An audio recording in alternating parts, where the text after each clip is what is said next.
Assalamualaikum warahmatullahi wabarakatuh. Selamat pagi anak-anak kelas 12 MIPA. Bertemu lagi di pelajaran biologi.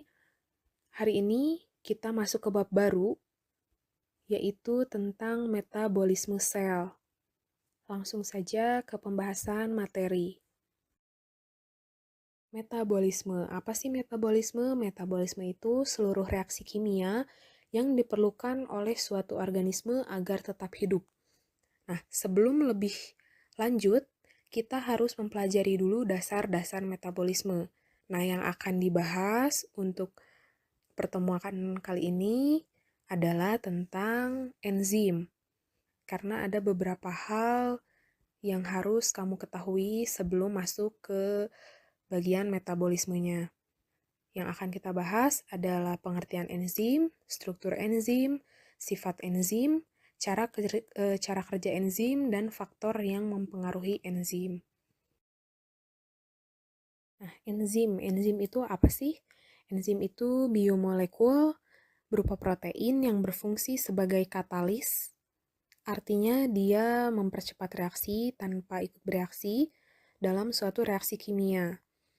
Nah, ilmu yang mempelajari tentang enzim itu disebut enzimologi. Selanjutnya kita membahas tentang struktur enzim. Kamu bisa lihat dari gambar yang paling bawah, itu artinya keseluruhan ya. Nah, komponen keseluruhan tentang enzim itu disebut holoenzim. Lihat di bagian gambar di paling bawah, itu holoenzim. Nah, si holoenzim ini, dia tersusun dari dua komponen, yaitu apoenzim, lihat di bagian kanan bawah, dan kofaktor di bagian kiri atas. Kalau apoenzim itu dia penyusun enzim yang berasal dari protein, sedangkan kofaktor penyusun enzim yang berasal dari non-protein.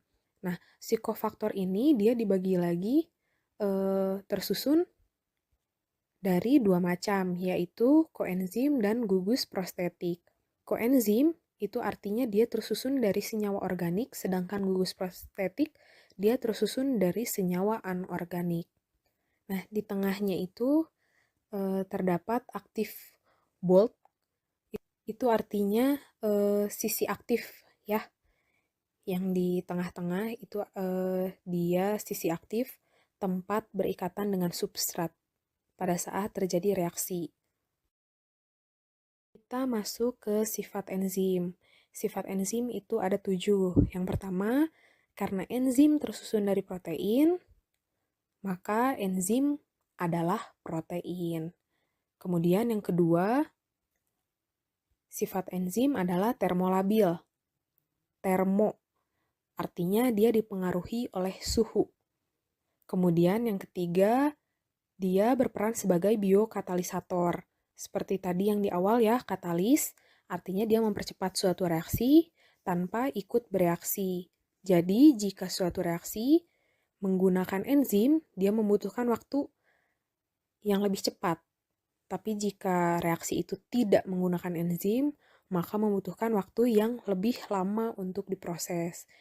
Yang keempat, bersifat spesifik, artinya enzim hanya bekerja untuk substrat tertentu saja. Yang kelima, dia bersifat reversibel. Reversibel itu artinya bekerja bolak-balik. Jadi enzim bisa berperan menyusun suatu substrat atau dia bisa berperan untuk memecah suatu substrat. Kemudian yang keenam, dia tidak ikut bereaksi. Yang katalis tadi ya. Yang ketujuh, dia menurunkan energi aktivasi.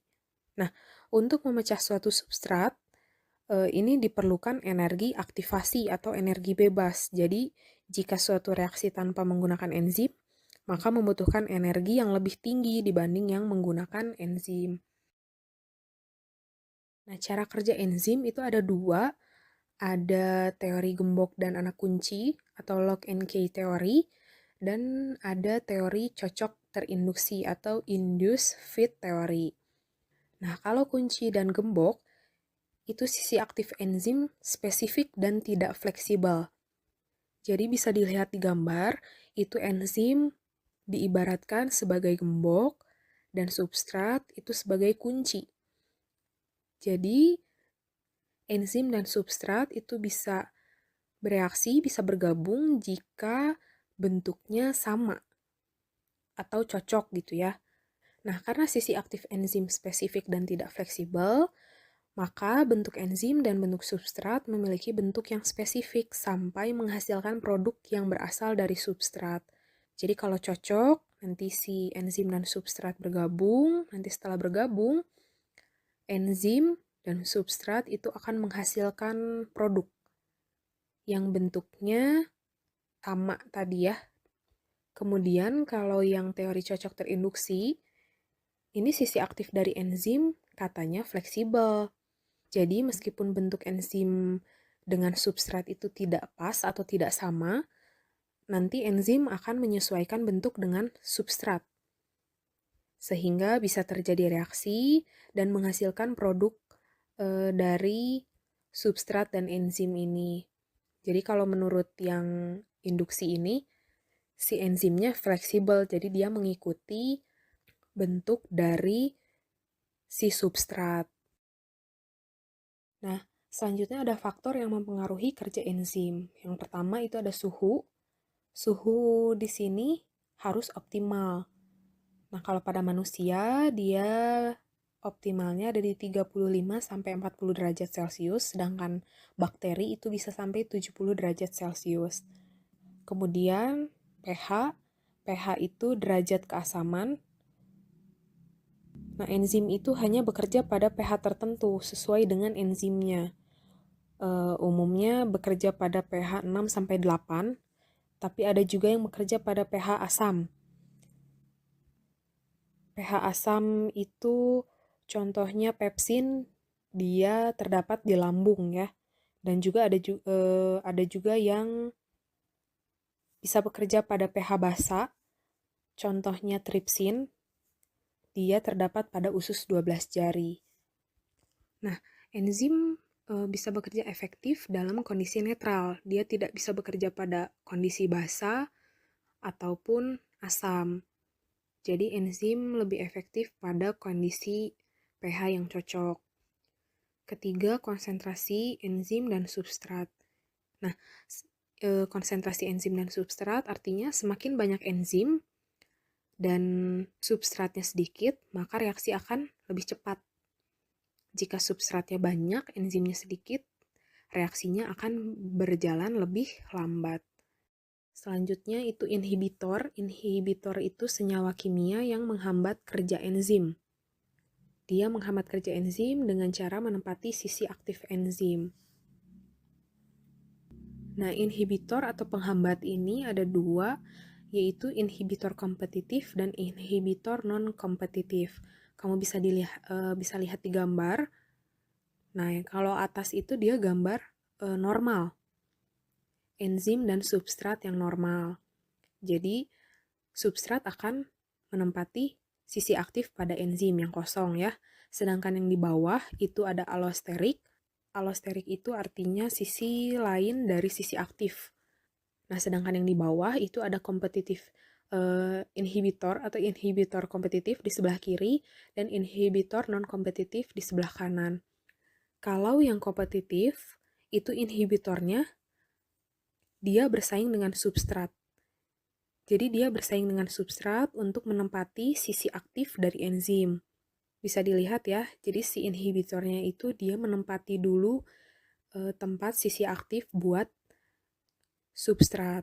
Jadi kalau inhibitor sudah menempati sisi aktif, substrat itu tidak mampu lagi masuk ke enzim. Jadi dia tidak bisa bereaksi. Kemudian kalau yang non-kompetitif, dia tidak menempati sisi aktif dari enzim, tapi menempati bagian allosterik yang di bagian bawah. Jadi kalau si inhibitornya itu dia menempati allosterik atau bagian sisi lain dari sisi aktif enzim, dia akan mengubah bentuk dari enzimnya. Jadi kalau sudah berubah, si substrat jadi nggak bisa bereaksi lagi dengan enzim. Meskipun kalau yang inhibitor non-kompetitif ini, meskipun si inhibitornya dia tidak menempati sisi aktif enzim dan enzim masih bisa masuk ke substrat bisa masuk ke enzim, itu dia tetap dia tidak bisa bekerja karena ada pengganggu yaitu inhibitor non-kompetitif yang menempati bagian bawah alosterik. Ya, untuk tugasnya kamu mencari informasi tentang cara kerja enzim dalam proses pencernaan di lambung, di mulut, di usus 12 jari, kemudian apa aja persamaannya, apa saja perbedaannya, lalu buat kesimpulan dari penjelasan yang sudah Ibu buat tentang cara kerja enzim, catat di buku catatan, kemudian foto dan upload di Classroom. Ya, sekian untuk pembahasan hari ini. Sampai bertemu di bab selanjutnya. Terima kasih. Wassalamualaikum warahmatullahi wabarakatuh.